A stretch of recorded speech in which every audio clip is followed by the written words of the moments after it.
with the Suicide Squad. Alright, so you saw the first animated mission. The second one was Assault on Arkham, where again Boomerang and Deadshot were used again with a new set of team. Harley was part of that new team. And as well, remember, it was because Amanda Waller messed up with the Riddler. And he got access to, he hacked into all the files and was able to get all of the members of the Suicide Squad and also future members of the Suicide Squad, as well as all the runners of Amanda Waller's Task Force X program, that she wanted him dead. Okay?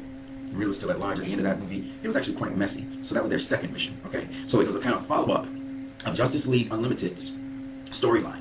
And if you look at comics and animation, you're going to realize this is what the DC universe is doing, the DCEU. DCEU is taking one story and following through to another story and another story, just like the animated series. Like you had Batman Forever, where Amanda Waller appeared in. And then she appears in Justice League, the first season. And then in the second season, she appears again, this time in Task Force X, and so on. There's always a thread where a character moves through. And it even moves in the animated series from there into the movie, which is Batman Assault on Arkham. It moves into that movie, continues through there. And this is what the DCEU is emulating. Okay, for those of you who don't understand what's going on, it's the same thing. So one movie is related to another movie, is related to another movie, and you're actually building the story arc of the characters as they move along, even though independently in each movie, the characters have a certain story arc. They also pick off from the movie before. Even though the movies may be standalone, there's always this interplay between movies. I've seen the Marvel Cinematic Universe beginning to pick up on that, and they're doing the same thing. But the problem with the Marvel Cinematic Universe is they're very, very loosely corresponding with their comic book stories.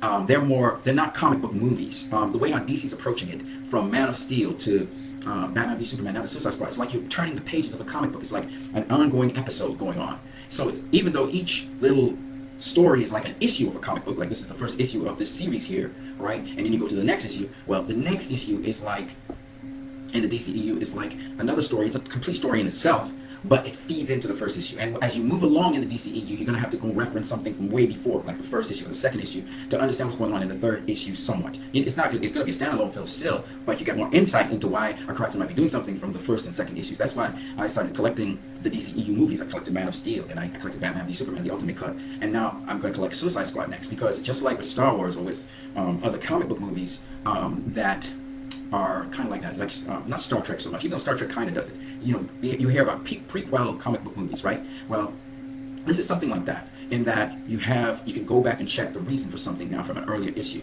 So it kind of starts with Superman, and it's moving its way now into Batman's universe, into the Flash's universe. So we're going to see all of these different villains and heroes and anti-heroes. We're going to start to see them meshing together in this universe as we start to learn the different stories of the universe. So DC has a totally different approach. It's like a comic book approach. We start at a certain point. It may not be the beginning of everything, but it's at the beginning of the enlightenment. You start off at a certain point. We started off with Superman. We got to know his complete story, backstory, and then we're now going into the universe. We add Batman, we add Wonder Woman. We're going to get Wonder Woman's complete story.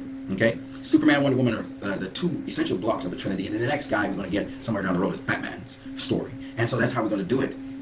So they start off with Superman, then they move from there and add it on the rest of the universe, and then we'll have some backstory as the story goes along. And I think that's pretty awesome. So you can expect DC to do flashbacks and all of these different things, referencing different things from different movies, as we see how one movie builds on another movie, builds on another movie, even though that by themselves they can be standalones as well. And I think that's the awesome thing. And I think the way how they're doing these movies helps people to also read the comics, because I find it very interesting to go and read these comics now after seeing Suicide Squad the movie. So it gets you more delved into the comics. Alright?